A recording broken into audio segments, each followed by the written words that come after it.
गत 16 तारिखରୁ 7 दिन धरी खोर्धारे चली ऐतिहासिक खोर्धा महोत्सव। खोर्धार गारिमामय ऐतिह्य, सांस्कृतिक वैभव और वीरत्व व्यंजन तथ्य को नहीं ऐतिहासिक खोर्धा महोत्सव मंगलवार ठारू आरंभ होईछि। यह टीएलसी रोड स्थित बीडीए पड़िया स्वेच्छासेवी अनुष्ठान आनुकूल्य आयोजित हेउछि।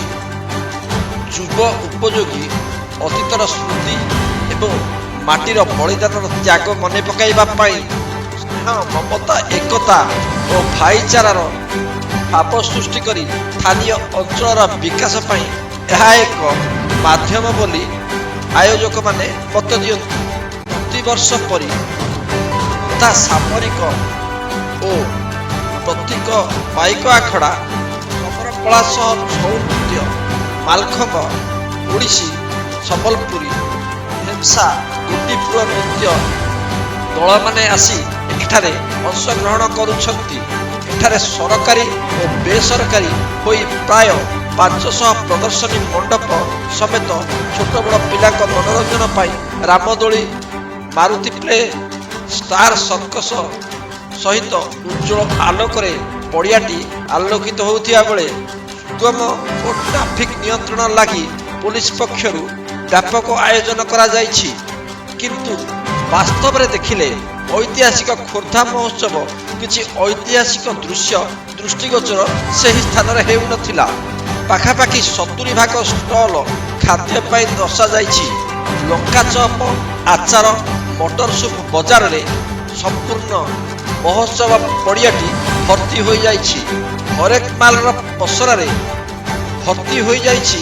ऐतिहासिक खोर्धा महोत्सव मंच निकट को गले 70 भाग चेयर खाली पड़िथिबार देखा जाउथिला।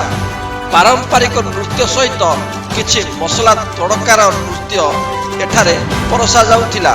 संध्यारे पड़िया संपूर्ण धूली रे भर्ती हो जाउथिबा बेले दर्शक कि प्रकार खाद्यर मजा नेउछंती ताहा बुझा पड़िलानि। स्वास्थ्य विभाग तरफ एठारे खाद्यर मान जांच हेउछि कि नाही ताहा जणा पड़ुनी। अनेक स्टॉल खाली थिबा बेले व्यवसायी बाहर चोरी टाणी अंधार रे निजर व्यवसाय करुथिबार देखा जाइछि। कारण से माने स्टॉल रो मूल्य देबाकू समर्थ होई नथिले। दल दल मंत्री नेतांकर समागम सरकारी प्रचार मुख्य केंद्र पालटी अछि एही ऐतिहासिक खोर्धा महोत्सव। खोर्धार समस्त प्रवेश द्वार रे सुउच्च तोरण रे सज्जित करा जाइथिला एही खोर्धा महोत्सवर ब्यानर। किंतु एतिरे कौनसी ऐतिहासिक पृष्ठभूमिर दृश्य देखा मिल नथिला।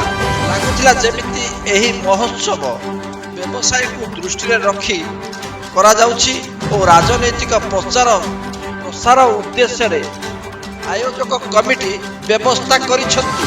आगामी दिन में खोर्धार सचेतन नागरिक कौन करिवे एही ऐतिहासिक खोर्धा महोत्सवर उद्देश्य प्रति। खोर्धारू आंदोलन ओडिशा ब्यूरो रिपोर्ट।